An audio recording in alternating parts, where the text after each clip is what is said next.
Hello hello, সবাই কেমন আছো?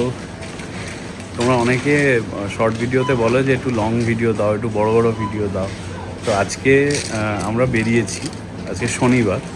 তো সকালবেলা একটা অলডি এসেছিলাম আমি একবার, আর তারপরে এখন আবার বেরিয়েছি। তার কারণ সকালবেলা এই যে আমি যখন এসেছিলাম তখন এই ফান্ড মেশিনটা খারাপ ছিল। তোমরা সবাই দেখেছো আমার পুরোনো ভিডিওতে, জার্মানিতে ফান্ড কনসেপ্ট। ওই বোতল ফেরত দিলে ওরা, তুমি যখন কিনছো ওরা বোতলের একটা চার্জ নিয়ে রেখে দেয়। তো ওই বোতলটা তুমি যখন ফেরত দেবে সেই চার্জটা ওরা ব্যাক করে। তো এরকম একটা মেশিন আছে, এই মেশিনে দিয়ে দিতে হয়। তো শেষটা এখন আমরা বেরিয়েছি যেহেতু, শেষটা ওইটা করছে। আর আজকে যেখানে যেখানে যাব তোমাদেরকে সেটা দেখাবো। আপাতত অলডিতে এসছি, এইটা করে এখান থেকে বেরিয়ে যাব। বার্লিনেই কোথাও একটা যাব, কিন্তু কোথায় যাব এখনও ঠিক নেই। বিশাল ঠান্ডা বাইরে, -5। আর এই যে দেখছো আমাদের প্রিন্সেস ঘুমোচ্ছে আমার কাছে। আমরা স্ট্রোলারটা নিয়ে নিই আজকে, এইটাই নিয়েছি। এটাতে করে ওকে নিয়েই ঘুরবো। তো এই দেখো, এইটা হচ্ছে সেই ফান্ড মেশিন। এই বোতলের রং ঢুকিয়ে দিতে হয়। এইখানে এই যে বোতলের একটা, যত বোতল ঢোকাবে এখানে একটা একটা করেই দেখো। তো এই 4টে বোতল, এটা 4th বোতল। এই সাইনটা থাকতে হবে। হ্যাঁ, এই ইউজুয়ালি বোতল মানে প্লাস্টিক বা কাঁচের বোতলে হয়। না, কাঁচের বোতলে মোস্ট প্রবলি হয় না, প্লাস্টিক বোতলে হয় আর ক্যানে হয়, টিনের ক্যান। এই দেখো 1 ইউরো পেয়ে গেলাম। এখান থেকে স্লিপটা বেরোবে।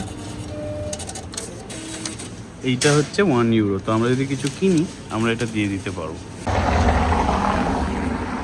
তো জার্মানিতে শীতকালে মোটামুটি ধরো 3:30-4টের মধ্যে থেকে অন্ধকার হতে শুরু করে।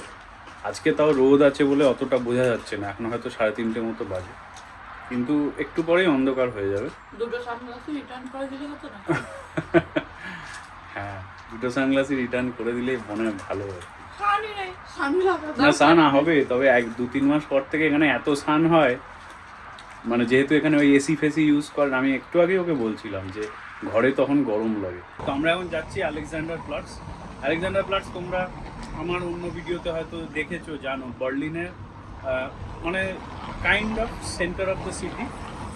সেন্টার অফ দ্য সিটি বললে ভুল হবে, মানে বার্লিনের সেন্টারটা বিশাল বড়। তো আলেকজান্ডারপ্লাটস একটা, তার মধ্যে একটা লোক্যালিটি। আর ওখানে কেন ওটা হচ্ছে খুব পপুলার, তার কারণ ওখানে বার্লিন টিভি টাওয়ারটা আছে আর ওই ওয়ার্ল্ড ক্লকটা আছে। তো ওটা ট্যুরিস্ট স্পট একটা। যাই হোক, তো ওখানে যাচ্ছি আমরা। ওখানে ওই কাউফল্যান্ডে যাবো আর প্রাইমার্কে, দুটো দোকানে আজকে যাবো। পুটুর একটু ডাইপার ফাইপার কিনতে হবে। সব তো ওগুলো মানে শেষ হয়ে এসছে। আমরা তো লাগেজে বলছিলাম তোমাদের যে লাগেজ অর্ধেক জিনিস ধরাতেই পারিনি। আমাদের লাগেজ আসেও নি। হ্যাঁ, 6 days in Germany, এখনো আমাদের দুটো ব্যাগ আছে। ভাবো। আর যারা যারা জিজ্ঞেস করছো যে শেষটা কি পার্মানেন্টলি মুভ করে গেছে, তো শেষটা পার্মানেন্টলি মুভ করেনি। আমরা জানি না যে সেটা পার্মানেন্ট হবে কি টেম্পোরারি, বাট আপাতত ও টেম্পোরারি মুভ করেছে।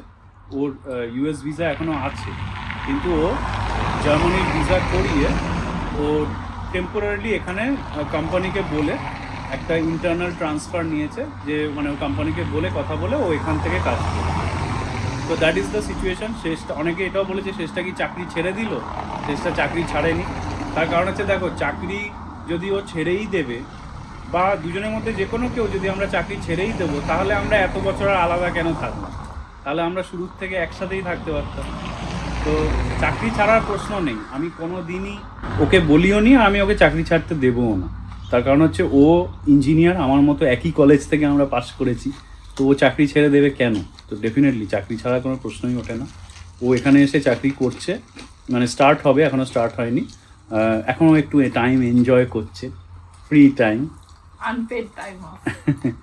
বাট হ্যাঁ, তোমাদের প্রশ্ন ছিল অনেকের, ও টেম্পোরারি মুভ করেছে, তারপরে দেখা যাক কী বলবো। হ্যাঁ, আমাদের খুব অ্যাডভেঞ্চারাস লাইফ। তো অত অ্যাডভান্সে আমরা প্ল্যানিং এখনো অবধি করিনি। টয়োটা ক্যামরি ওনার, কেমন লাগছে বাস স্ট্যান্ডে 15 মিনিট দাঁড়িয়ে থাকতে?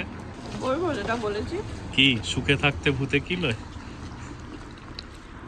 বাড়ি থেকে বেরিয়েই গাড়িতে উঠে পড়া, সেখান থেকে এখন 15 মিনিট ধরে বাস স্ট্যান্ডে দাঁড়িয়ে দাঁড়িয়ে বাদাম খাচ্ছিস। ওইটা ব্যাগ নিয়ে, পিঠে ব্যাগ নিয়ে, আর তার মধ্যে এই ঠান্ডা, চারিদিকে বরফ পড়ে আছে, চারিদিকে ভর্তি বরফ। কেমন লাগছে জার্মানি? এর আগে আমি সামারে এসেছিলাম জার্মানিতে, তখন খুব গরম লেগেছিল, এখন খুব ঠান্ডা লাগছে। এখন খুব ঠান্ডা লাগছে। বাট ঠিক আছে, ওই যে তুই বললি জার্মানরা বলে যে ঠান্ডা বেশি না, তুমি ঠিকঠাক জামা পরোনি, তো ঠিকঠাক জামা এখন কিনছি আর পরছি, এটা ভালো। কিন্তু অবভিয়াসলি মানে এই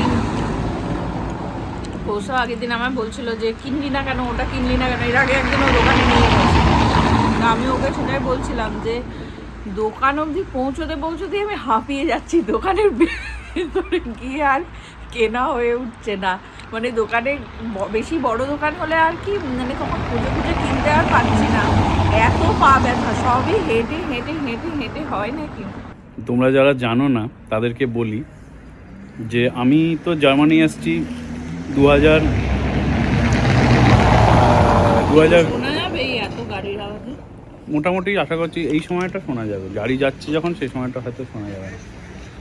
তো আমি 2021 জানুয়ারিতে এসেছি, আমি মাস্টার্স করতে এসেছিলাম। তো আমি যেখানে মাস্টার্স করতে গেছিলাম সেটা তো বড় শহর নয়, সেটা হচ্ছে লেমগো, একদম একটা ছোট্ট শহরও না, ওটা গ্রাম বললে ঠিক হয়। তো শেষটাকে বলছিলাম যে এখানে তাও তুই হেঁটে হেঁটে হেঁটে হেঁটে যেটুকু বলছিস হেঁটে হেঁটে, এটা তার মধ্যেও বাস ট্রাম এসব আছে। আমি যেখানে গেছিলাম লেমগোতে, ওখানে কিচ্ছু ছিল না এসব। মানে আমি ওই শেষটা আমাকে তখন বলতো যে তুই বেরোস না কেন, তুই ঘুরতে যা, একটু ঘুরে আয়। আমি ওকে ওটাই বলতাম যে ঘুরতে যাওয়ার মানে মানুষ ঘুরতে যায় যেই জায়গাটা, সেখানটা তো ভালো করে ঘোরে। আর জার্মানিতে যাদের গাড়ি নেই তারা হচ্ছে ওই বাসে ট্রামে করে ঘোরার জায়গায় গিয়ে পৌঁছয়। এবার তারপরে ঘোরার জায়গায় তো ঘুরে নিলে, তো তারপর যখন ফেরার পালা আসবে তখন হচ্ছে তোমাকে ওই আবার বাসে ট্রামে করে চেঞ্জ করে করে ফিরতে হবে। তো ওই চ্যালেঞ্জের জন্য ম্যাক্সিমাম মানুষের ঘোরার ইচ্ছেই চলে যায়, আর শেষটার এখন সেটাই হচ্ছে। তা 15 মিনিট বাসের জন্য দাঁড়ানোর পর বাস আরও 15 মিনিট লেট হয়ে গেল। তা ভাবলাম যে হ্যাঁ, ও বললো যে 500 মিটার হাঁটলে ট্রামে স্টেশন আছে। তো আমরা অনেকটা এসেই গেছি। হ্যাঁ, তো আমি বললাম হ্যাঁ, আর আধা ঘন্টা দাঁড়িয়ে থাকার চাইতে আর 15 মিনিট না হয় হাঁটি, একটু হাঁটাটা তো হবে, যাই হোক। তো হাঁটতে হাঁটতে এইখানেও আমাকে দেখালো যে এইটা হচ্ছে DHL এর প্যাক স্টেশন। DHL হচ্ছে একটা শিপিং কোম্পানি, তোমরা অনেকেই জানো, ইউজও করেছো। আর প্যাক স্টেশন মানে হচ্ছে অনেক সময় তোমার বাড়ির অ্যাড্রেস খুঁজে না পেলে ওরা ওই প্যাক স্টেশনে দিয়ে দেবে, তোমাকে একটা কোড দেবে, তুমি প্যাক স্টেশন থেকে নিয়ে মানে লকার, বেসিক্যালি লকার, যেরকম অ্যামাজন লকার হয় না। যাই হোক, সেটা তো অনেক ভালো। তো তখন একটা কথা আমার মনে পড়লো, এই যে আমাদের লাগেজ আসেনি তার জন্য আমাদের অনেক জিনিস কিনতে হচ্ছে। আর তার মধ্যে আছে হচ্ছে পুটু স্ট্রোলার, এসে মানে অনেক কিছু কিনতে হচ্ছে। এখানে এসে থেকে দেখছি একটা জিনিস, যে আমার পার্সেল আমার বাড়িতে আসবে না, ঠিক আছে? এবার অনেকেই যারা জার্মানিতে থাকো তারা হয়তো বলবে যে কই আমার সাথে এরকম হয়নি, খুব ভালো। না, এটা জার্মানিতে ম্যাক্সিমাম লোকের সাথেই হয়। হ্যাঁ, কেন আমি এটা প্রচুর রিলস দেখেছি।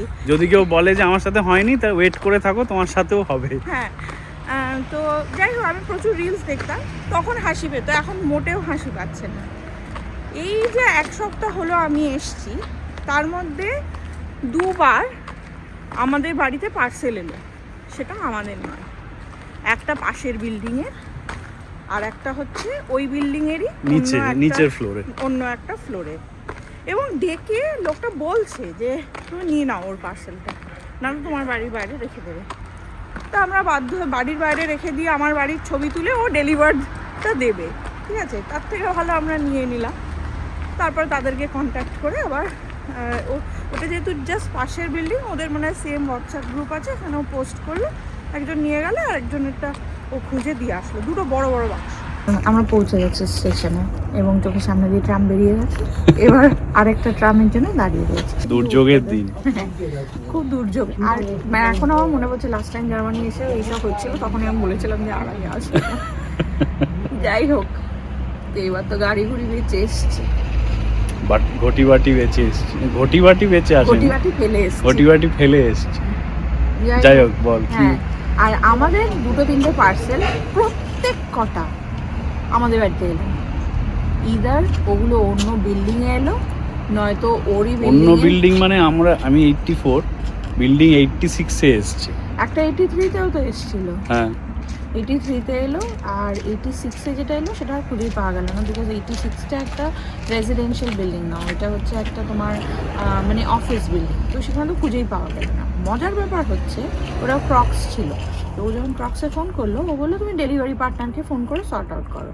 আর ডেলিভারি পার্টনারকে যখন ফোন করলো, ডেলিভারি পার্টনার বলছে আমি তো ডেলিভার করে দিয়েছি। তো ও বলছে কোথায় ডেলিভার করেছো? বলছে 86-এ। তখন বলছে অ্যাড্রেস কি দেওয়া ছিল? তখন বলছে 84। তা তুমি 84-এরটা 86-এ ডেলিভার করেছো, সেটা তো ডেলিভারি হলো না, সেটা তুমি ওয়ার্লিন টিভি টাওয়ারের তলায় রেখে দিয়েও বলতে পারো ডেলিভার করেছি, তাহলে কি একটু ডেলিভার হলো? তখন বলছে যে ফোন কেটে দিল। হ্যাঁ একটু আগে ফোন কেটে দিল, কাস্টমার সার্ভিস ফোন কেটে দিল। হ্যাঁ ফোন কেটে দিল, দিয়ে বলছে তো আমাকে বলে কোনো লাভ নেই, তুমি ক্রক্সকে বলো। দিয়ে যাই হোক হিসাব চলে, তা ওটা আমরা পেলামই না। তা এটা কেন বলছি, আমি যখন আমরা যখন ইন্ডিয়াতে ছিলাম তখন আমাদের তো সবই হচ্ছে ফোন করে, হ্যাঁ দিদি কোথায় আছেন, আপনার বাড়িতে আসছি ডেলিভার করতে, ডিরেকশনটা একটু বলে দেবেন। মানে তুমি আগের থেকে জানবে, পুটুও হ্যাঁ বলছে, তুমি আগের থেকে জানবে যে তোমার পার্সেল আসছে, নট জাস্ট মানে অ্যাপ থেকে তুমি জানবে, তোমাকে লোকও ফোন করবে এবং তোমার বাড়ির ডিরেকশন, মানে খুব রেয়ারেস্ট অফ দ্য রেয়ার যে তোমার পার্সেল আসবে না, রাইট? মানে অ্যাটলিস্ট আমার তাই এক্সপিরিয়েন্স। তো এখনও মানে আমার বোন যখন কিছু কেনে, মানে সব কিছু ইন্ডিয়াতে এভরিথিং, মানে ব্লিঙ্কিট, সুইগি, জোম্যাটো, তবে জিনি, আর এছাড়া মানে অনলাইনে কিনলে সেগুলো তো বটেই, সব আসে। তারপরে যখন প্রথম ইউএস গেলাম, ইউএসএতে হচ্ছে ওটা একটা কালচার শক ছিল আমার জন্য। তো ইউএসএতে জানলাম ওরা বাড়ির বাইরে ফেলে রেখে চলে যায়। তো দেখবে অনেক ভিডিওস দেখবে পর্চে ফেলে রেখে যাচ্ছে, বাড়ি যাদের পর্চ থেকে চুরি হয়, এইসব চুরি হয়, পাওয়া যায়, সব রকমই হয়, বেশিরভাগই তুমি পেয়ে যাবে, চুরিও এক একটা হয়। আর ইউএসএতেও এরকম হয় যে ওরা অন্য জায়গায় ডেলিভার করলো, বাট সেটা মানে কমপ্লিটলি মানে কী বলবো, ওটা ভুলবশতই। আর বললাম তো 5 দিনে আমি অলরেডি 5 বার দেখে নিয়েছি, মানে 3টে আমাদের পার্সেল আর 2টো অন্যের পার্সেল, যে ভুল অ্যাড্রেসে। ইউএসএ তো এতটা ফ্রিকোয়েন্ট নয়, মাঝে মাঝে হয় এটাও, মানে বিশেষ করে অ্যাপার্টমেন্ট হলে ওরা অ্যাপার্টমেন্ট বিল্ডিংটা খুঁজে না পেলে অন্য অ্যাপার্টমেন্টের সামনে একতলাটা দোতলায় এরকম অনেক সময় ফেলে রেখে দিয়ে গেছে। যখন প্রথম ইউএসএতে এসেছিলাম ওটা একটা কালচার শক কেন ছিল, তার কারণ ইম্পর্টেন্ট ডকুমেন্টস লাইক পাসপোর্ট, তারপর ইমিগ্রেশন ডকুমেন্টস, এগুলোও যদি তোমার ডেলিভার হওয়ার থাকে তো সেইগুলো হচ্ছে ওইখানে বাড়ির বাইরে রেখে দিয়ে চলে যায়। তো অ্যাটলিস্ট তোমার বাড়ির বাইরে রেখে, মানে ওই ফোন করে জানানোর কনসেপ্ট তো কোথাওই নেই, কিন্তু অ্যাটলিস্ট আমার বাড়ির বাইরে রেখে দেয়, এখানে সেটাও নেই। কি করছো? পুজোর শ্যাম্পু। আমরা এখন এসেছি ডিএমে।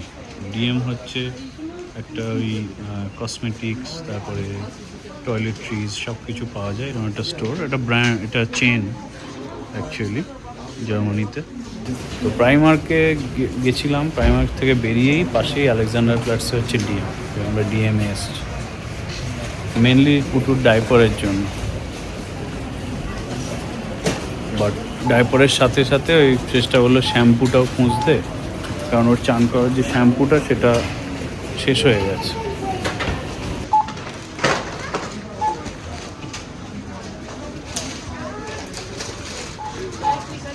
আমরা আলেকজান্ডার প্ল্যাটসে যে অ্যালেক্সা বলে একটা মল আছে ওখানে গেছিলাম। মেনলি গেছিলাম হচ্ছে পুটুর জন্য ইয়ে কিনতে, শ্যাম্পু, ওর যে মানে বডি শ্যাম্পু আর কি, বডি হাজার জিনিস যেগুলো আমরা ফেলে এসেছি তার মধ্যে ওর শ্যাম্পু, সাবান এগুলো ছিল। তো ওই আমরা অ্যাপোথিকেতে গেছিলাম। তো জার্মানিতে অ্যাপোথিকে মানে হচ্ছে ফার্মেসি। তো ওই এ সাইন আর অ্যাপোথিকে লেখা মানে যেখানেই দেখবে সারা গোটা জার্মানিতে ওটা মানে হচ্ছে ফার্মেসি। তো ওই অ্যাপোথিকেতে গেছিলাম, তার কারণ ওই যে মেডিকেটেড যেটা বডি শ্যাম্পুটা ওটা শেষটা দেখেছিল অনলাইন, যেটা ওখানেই পাওয়া যায়। তারপরে একটু ওখানে ঘোরাফেরা করলাম, শেষটাকে আজকে ইয়ে খাওয়ালাম, ডোনার কাবাব। যাই হোক, এখানে খুব গাড়ির আওয়াজ হচ্ছে আর আমাদের বেবিটা আমার গলার আওয়াজ শুনে উঠে পড়েছে। সরি বাবু, তোমার ঘুম ভাঙিয়ে দিয়েছি। যাকে চলো টাটা, নেক্সট ভিডিওতে দেখা হবে। আজকে ভাবলাম একটা তোমরা বলছিলে লং ভিডিও দিতে, তাই ভিডিও করেছি। চলো, খুব ঠান্ডা, মানে অলরেডি রাত হয়ে, মানে এখন সন্ধে হয়ে এসছে, তো ঠান্ডা বেড়ে যাচ্ছে। টেম্পারেচার এখন বাজে 7টা আর এখন হচ্ছে -8, ফিলস যা। লাইক -12। ভাবো সন্ধে 7টা, এই হচ্ছে ব্যাপার। তো বুঝতেই পারছো, কোনো রকমে বাড়ি ফিরতে পারলে মাছ। চলো টাটা। টাটা।